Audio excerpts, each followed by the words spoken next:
A jam-packed week in Washington, President Trump giving his first address to Congress, followed by his attorney general having to recuse himself from the investigation into the Trump campaign. It has not been boring. Trump tried to set a different tone during his speech to Congress.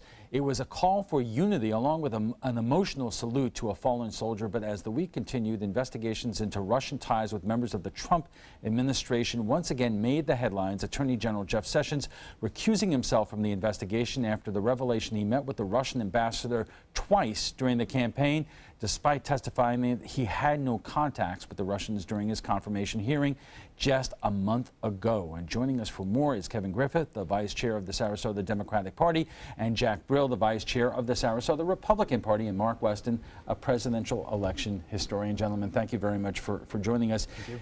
Jack, I'm interested in your take, because that really was quite an address before a joint session of Congress, and there was a noticeably different tone set than, let's say, the inaugural address. What was your reaction to that? I thought it was President Trump became president that night.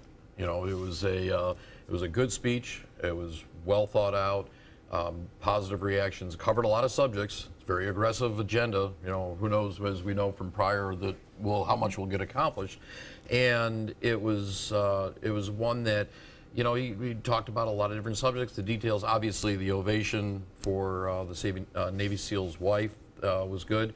And he knocked it out of the park, you know. Kevin, I mean, you even had super liberals like Van Jones on CNN saying this is the moment he became president. Would you agree, or, you know, what did you think? Well, I've been on this show several times, and I've repeated on this show, and I think this will be the third time I'll say it.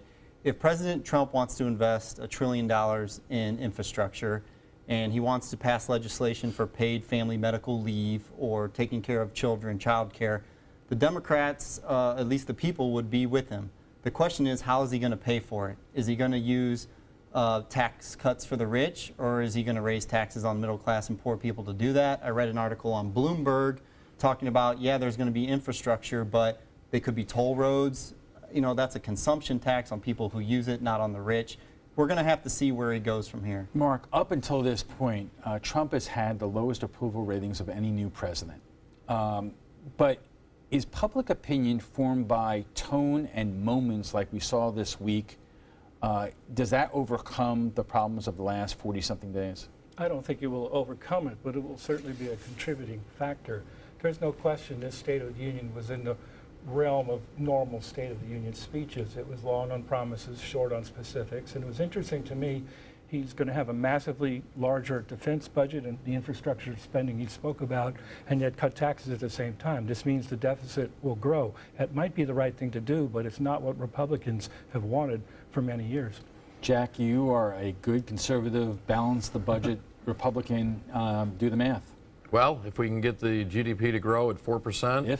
If my crystal ball on the economy is not very good, so if we can get it with the right balance, then you know the new business, the people put it back to work, the jobs created, you know, this will all help the economy, and that will offset a lot of the deficit. So not long after he gets all these rave reviews in terms of the address before Congress, comes the news that Jeff Sessions misstated reality when he was at his confirmation hearing, when he was specifically said that he had no contacts with the Russians during the campaign, and it turns out he had several contacts with the Russians.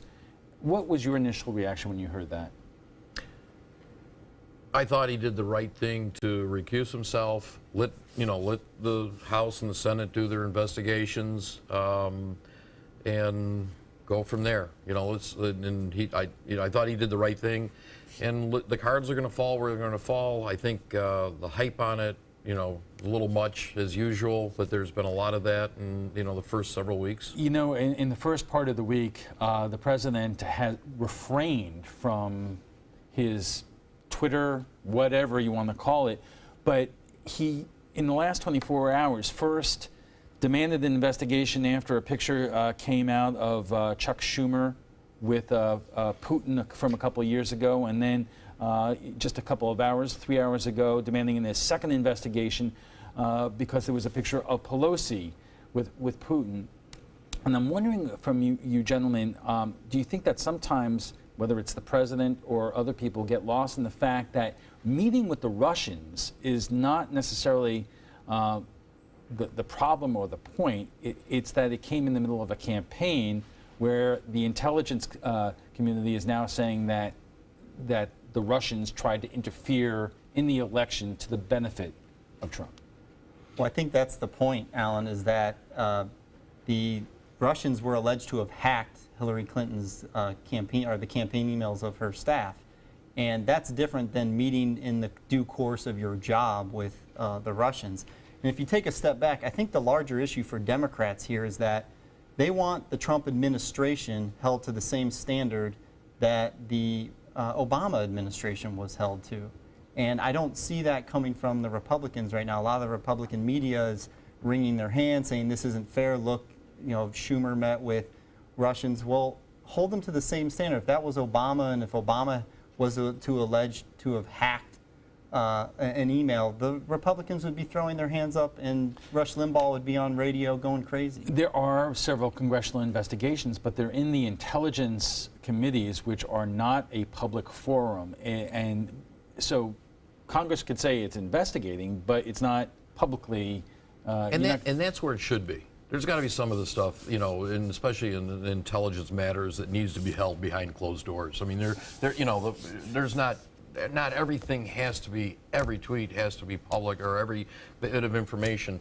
Let a thorough investigation go through, find out all the facts, and then present it at the end, you know? But intelligence people tend to overclassify things, and we do need for the public to know what's going on as it's happening. They don't have to know the most classified documents, but they need to know generally where the investigation is going. It's worth remembering 18 years ago, Bill Clinton lied in an ordinary deposition about having an affair, and the Republicans wanted to impeach him.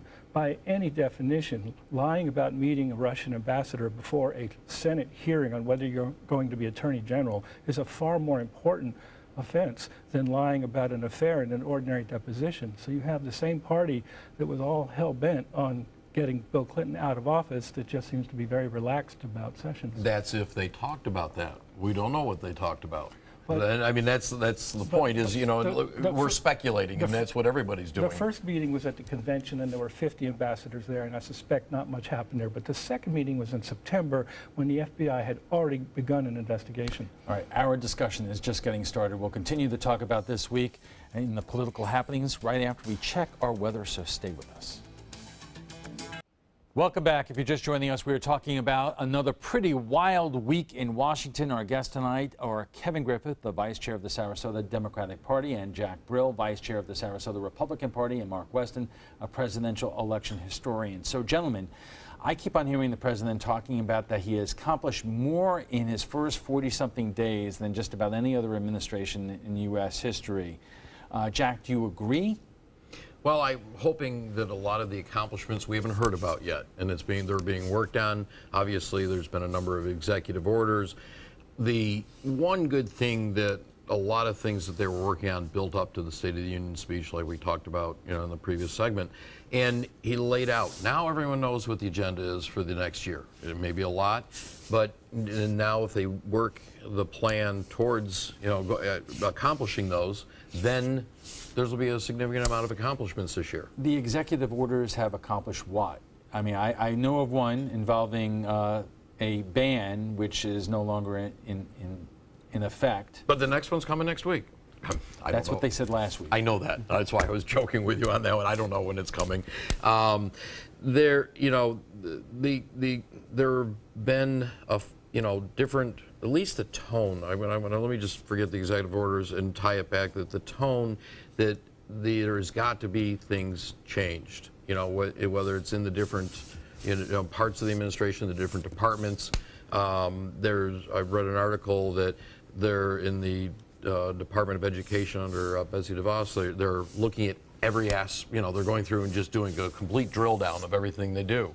You know, what does it cost? What's the return? What's been the effectiveness? And that takes time, and that will show the accomplishments. So the question is tone versus reality. There was a story on CNN last night in which Trump supporters listening to Trump believe that so much has happened over the last 45 days, and they believe that that has happened.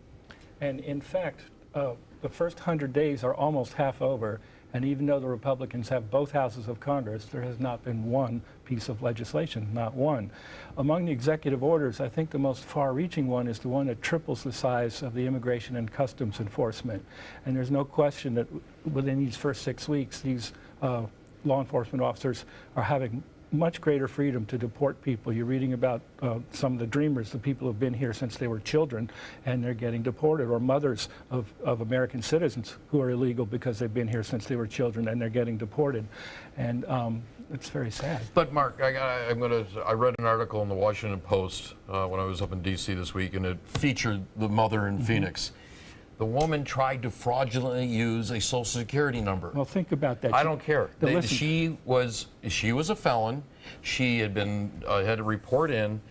You know, she got what she deserved. yes and no. But what she did was illegal. Besides being here illegally, she tried to fraudulently take advantage of Social Security with a fake Social Security number. That one I respectfully disagree with you on. There's no allegation that she stole money or tried to get Social Security money. Think about all the times that people ask you for your Social Security number. You can't even open a bank account without a Social Security number. This woman did not fraudulently create a Social Security number to steal money from other people. She did it so that she could be a contributing member of our society, because you can't do it without a Social Security number. Then she should have come here legally. Alan, let me answer your original question. One thing that Donald Trump's done over his first 40 days that's been an accomplishment is to galvanize the Democratic Party. I've had more emails, tweets, phone calls from people that I've never known locally that were involved in politics, who are now involved in politics. The indivisible groups that you read about and see on TV are happening here locally. Action Together was the group that put 10,000, group that put the rally together that had 10,000 people downtown, right here in Sarasota. There's an email going out next week on Monday at 6 o'clock at the Inglewood Community Center. Congressman Rooney is having a town hall, and people are going to go and they're going to be constructive and let him know that they don't believe the ACA should be repealed. You know, it's a good time to promote our next segment when we're done with you gentlemen, because a couple of days ago I had the opportunity to interview the new state Democratic chairman about what lies in the future. But Kevin, it does lead me to this question for you. The energy, the anger is so obvious out there that we've seen this in the town halls and the big rallies. But the question is, where does it go from there? Because you're still dealing with the reality in Sarasota and Manatee counties that when it comes to voter registration, you are behind, not by a little, but by a lot. Absolutely, and we're going to do two things. One, we're going to go out and register voters, but I want to circle back. You mentioned anger, but it's not simply anger. It's that people want better lives, and the ACA is a perfect example. What are the Republicans going to do with the person who makes between $11,000 and $49,000 a year? Right now, under the ACA, they have an opportunity to be covered with health insurance. The plan that we haven't seen, because Paul Ryan hasn't put it out, but apparently block grants Medicaid to the states, is not going to provide coverage to those people, or it's going to be more expensive. Jack, so what are they going to do? Jack, answer the question, then I have another one for you. Yeah, no, number one, the plan isn't out yet, so we don't know what's going to be proposed. And there won't be anything. Yes, the states will have more, they'll be getting the grants, they'll be able to administer. There isn't anybody in Tallahassee that isn't going and doesn't now try to get as much coverage for every citizen of Florida. Jack, that's not true. The governor of the state of Florida decided not to accept Medicaid from the ACA, and by default is covering less people in the state of Florida. Because after 3 years of that plan, the state was going to have to take on 90% of the cost.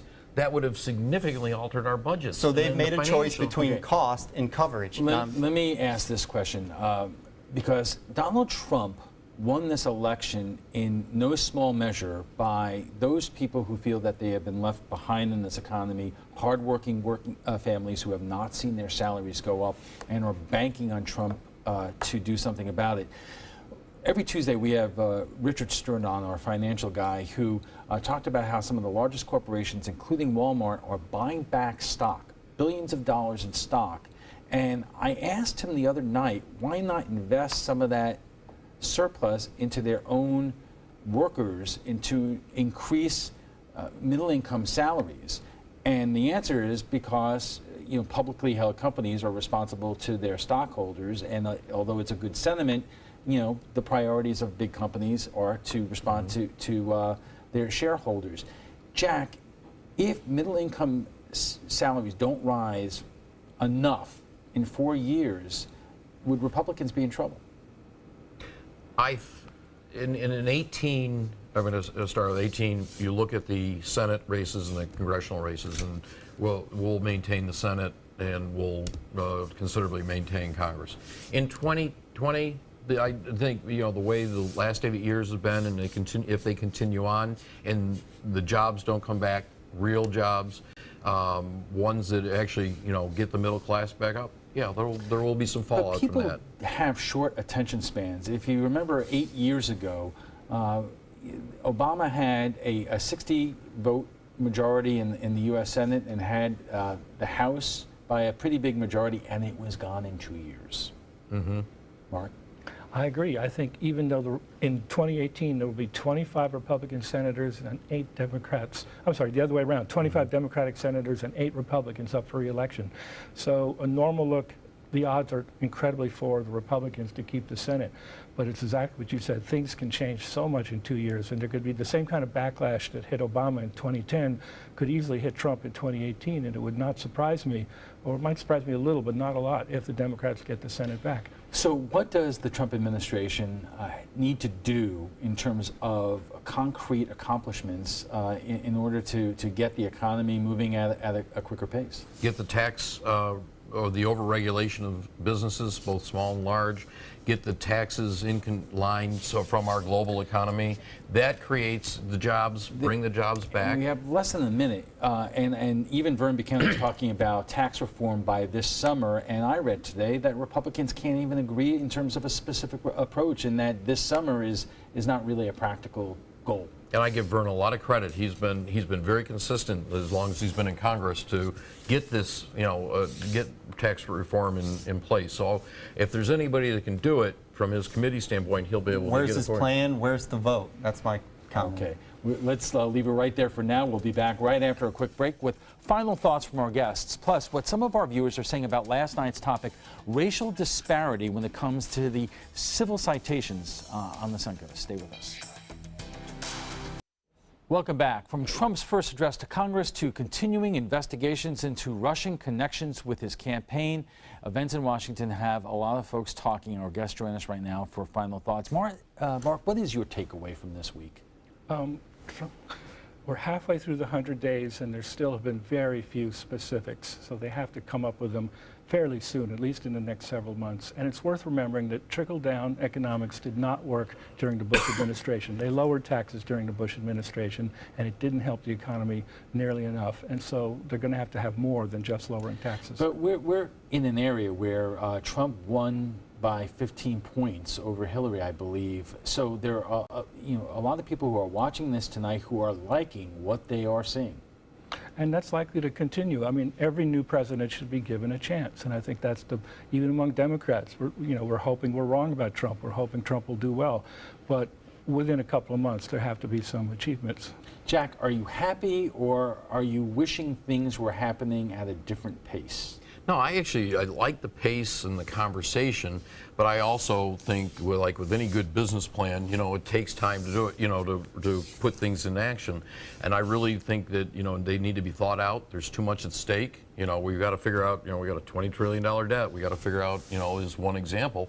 So just because we have something new every day doesn't mean it's the right thing to do. I like, it's the old tortoise and tortoise and the hare. I'm sorry. And what's the end game and what's good for the country. So that's Kevin, Democrats met this week. The annual Kennedy King dinner. You had between 600 and 700 people there. The temperature seemed to be that people are still quite angry and in disbelief. But tell me what you think the temperature is. I don't see that. Like I said, I mean, people are active and they are energetic. But, there's an old political saying that Democrats can't get elected, but Republicans can't govern. And that sort of seems to be what's going on right now.